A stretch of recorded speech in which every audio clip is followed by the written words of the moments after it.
Hello and welcome to another episode in our mini-series from the Developing Practice podcast. This series is all about hybrid practice, whether that be leading hybrid teams, developing hybrid teaching, or working in a hybrid manner. We have spoken with lots of guests over the last couple of years and have extracted snippets of conversations for this series.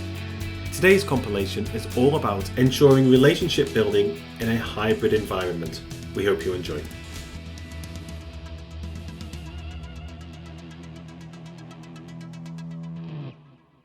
You've mentioned a couple of times, Claire, that obviously a lot of organisations were already thinking or moving towards this way of working, commonly known as agile. We're calling it hybrid. And some were probably on the cusp of implementing this sort of hybrid culture at the point where the pandemic began. So what challenges did you come across when you were working in this way in your various roles before the pandemic hit? It can be lonely, particularly if you're struggling with something and you don't necessarily have a colleague just to turn to and just say, oh, do you know, what do you think of this? Or even something like, would you just read this email because I'm struggling to get the words right? That kind of mutual support that you get when you're working in the same physical environment or space as other people, that can be a real miss. So I think that's probably one of the big ones, actually. Sometimes as well, especially if you're a consultant and you're working on your own, so you're not part of a wider team that just working from home, the pressures can build up quite a bit because it's actually on you. You've taken on that role, you've taken on that project, that job or whatever, and you have to deliver. And if you don't deliver, particularly if you're self-employed, that can have a significant impact on whether you'll get another job, on your kind of reputation and profile. So there can be pressures to work through. That's sometimes difficult. And I can remember times when, especially where I've had maybe 2 or 3 things to deliver and things take longer than you think they're going to take. I'm finding myself burning the midnight oil and feeling quite pressurized at times. So I think that's part of it, perhaps. I think also just the sort of the anchor of having a kind of a team around you of people who understand the context that you're all working in and have got some common aims and objectives and understand, the sort of the nuances of this or that situation. That's all part of working life, and it can be absent when you're working at home or on your own. So that's what I would say would be the main challenges, I think, that I personally experienced. So that point you made at the beginning about isolation, how did you overcome that, or did you even manage to overcome that isolation at that point? Well, in some ways, yes. In some ways, no. I think part of this, I think, is about knowing yourself, to be honest. And I know that I'm a kind of fairly self-reliant sort of person. So perhaps it didn't bother me as much as it might have done for other people who are much more socially focused and have that need to sort of be around people. So I think there's partly something about my natural sort of nature or personality kind of helped to make it work. I always put a lot of effort into kind of networking and building relationships. And I don't mean the sort of the kind of salesy type of networking and sort of the self-promotion aspects, but building up relationships with people who had similar professional interests or worked in a similar way, so they understood the sort of issues. For me, and actually how I always developed my business at the time, was really around building those important, like valuable relationships, authentic relationships with people. And because of that, I never felt quite as isolated as it might otherwise have felt. I mean, obviously, one of the things about being a consultant is that you are working on your own, but often you're not. You're out there at your customers and your clients' premises, and you're working with teams or individuals there. So I mean, actually, that's great, because you get to, especially if you're a bit of a nosy Parker, you get to see, inside all sorts of organisations and all sorts of wonderful places that you might never otherwise get into, and talk to people and work with people, a far greater range of people than you might otherwise have done. So it swings and roundabouts, I guess. But yeah, relationships, I think it has to be, you have to work at it. You have to work at building that network around you in a way that best suits you. I like what you're saying there, Claire, about understanding you and kind of how you operate as an individual, and then what will work for you and what doesn't. And one of the key aspects that some colleagues have fed back to us about this recent move online is the impact that it's had on their well-being. Yeah. And for some colleagues, it's been brilliant. They've got their work-life balance back. They've cut out their commute. They're able to do more exercise. They're able to go for walks with friends. And for others, it's been really isolating. They've struggled to separate their work and their life, and never leaving the home, and it's had a really negative impact. Is that something that you found? Yeah, definitely. And really interesting that we've just done a staff survey at Plustain, for example, and found this exact same findings. For some people, it's worked really well. They're enjoying not having to commute, having that extra time for all of the things that we've discussed already in our conversation. But for others, it's been a very different experience, and they really don't like it for all sorts of different reasons. Partly I would hope that as lockdown is released and the pandemic hopefully starts to move away, then it will feel different for those colleagues. But I think there is a responsibility on us as an organisation, any organisation, to really try to engage with those people and understand where the problems are, what the stresses and strains are, and try as much as possible to put things into place to mitigate their distress or their unhappiness about the situation. I know one of the things I've been really interested to see since I've moved to Plustain is the amount of work that we do around wellbeing support, and particularly support for mental health. And I think that whole movement in society, which is happening it's happening now, but it's been building pace for a couple of years, hasn't it? Has been really, really positive and really helpful.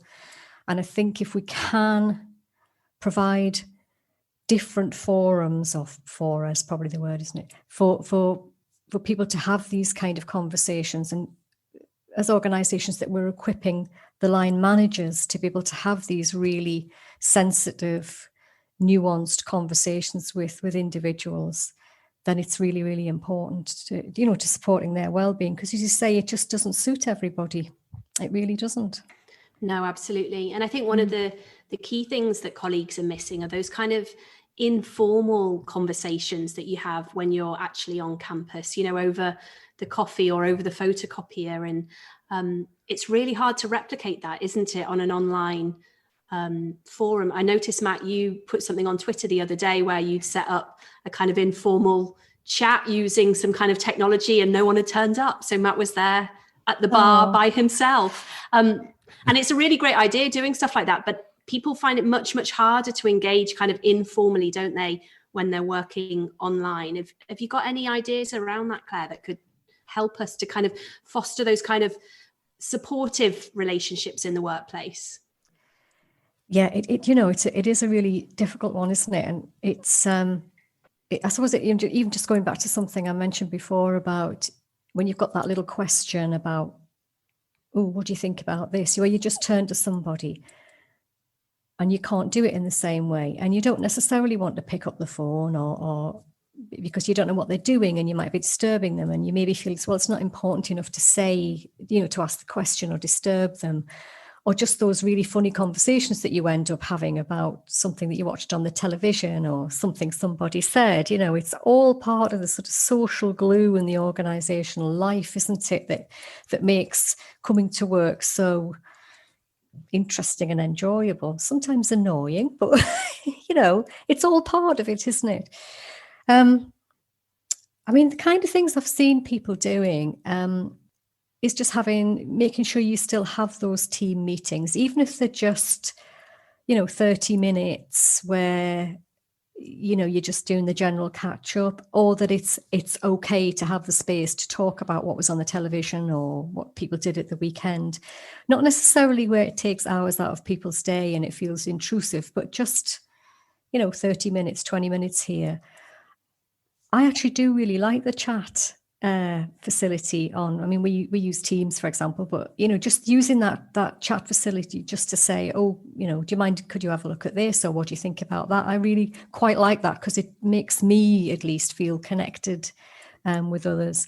We've been doing things like having sort of short quizzes, sort of posting up music and things that we like, kind of mood, what's your kind of favorite mood boosting music, all that sort of stuff, just to try and recreate that in some way. And that's been quite helpful. Maybe it's not the same as being in the same physical space, but it goes some way towards it, I think, which is quite nice. Yeah.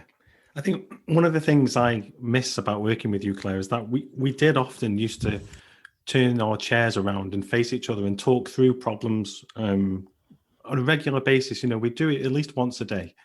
And that is missing. That I don't talk through my issues anymore. I tend to try and just tackle them and deal with them. And sometimes that goes right. Sometimes it might go wrong, but there's nobody to sound off at the moment. It's a bit of an echo chamber in some respects. Yeah. Go on. No, I was going to say, I know what you mean, because I always really valued that, Matt. I really did. I used to love our conversations.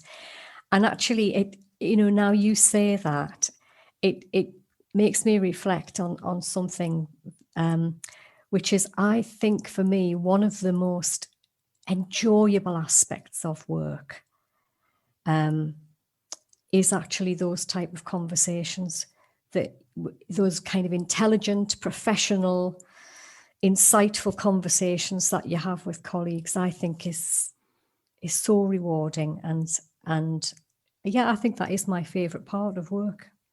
Yeah, I do. We used to have some great conversations, didn't we? We did, and we'd go out and we'd have chats with people, and then we'd bring that back in, and we'd problem solve it together, which was really a beneficial thing to do, and some of that which is missing. Thinking about some of the relationships that we may well forge through these kind of online networking meetings, whether it's at conferences or networking events or the induction event that Matt's been talking about. How are you then maintaining these kind of online relationships with people that you've potentially never met in person? I think that's a really good question, actually. We've taken a bit of time to sort of think through what we're going to do to stay in touch. Now, I confess I am more of a LinkedIn fan than I am on any other platforms. I'm not into Twitter particularly. I don't do the other stuff. So what we do is we've done a couple of surveys.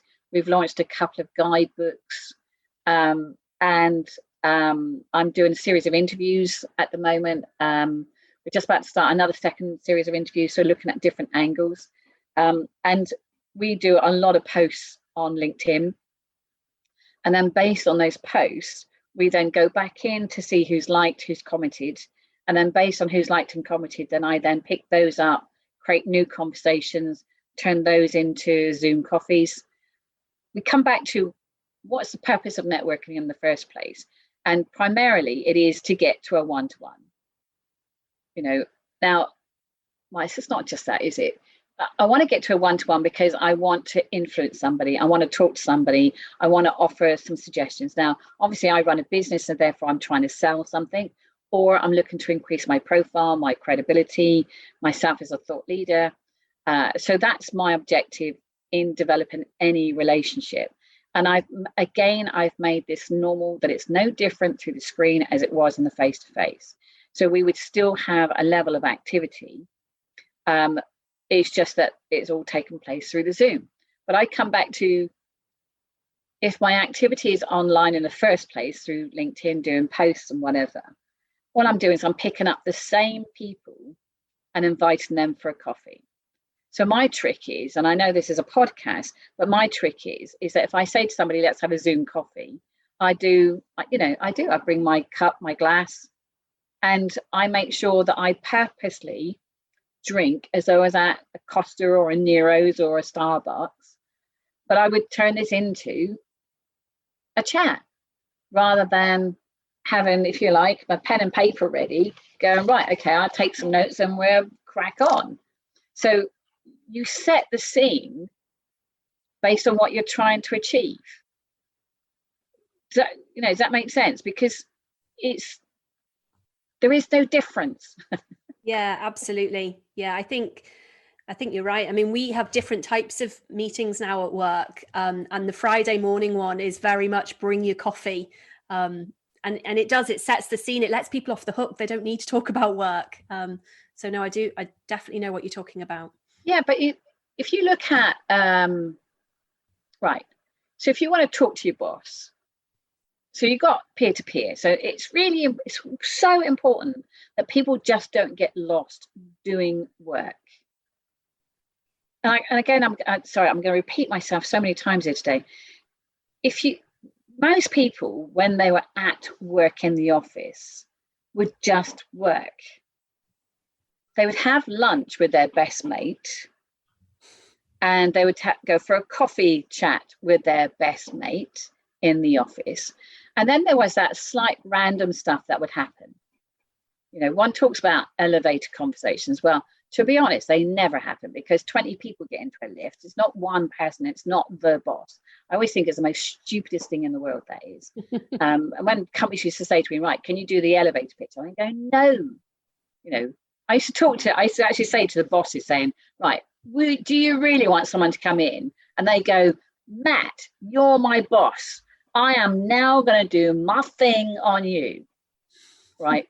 No boss wants that. So anyway, so there are some things just complete myths in the office, but there were the opportunities for those random times you could just pop into someone's office and say, listen, boss, can I have a quick chat? Okay. But most meetings were scheduled. So that's what I mean. You've got to normalize what was already going on.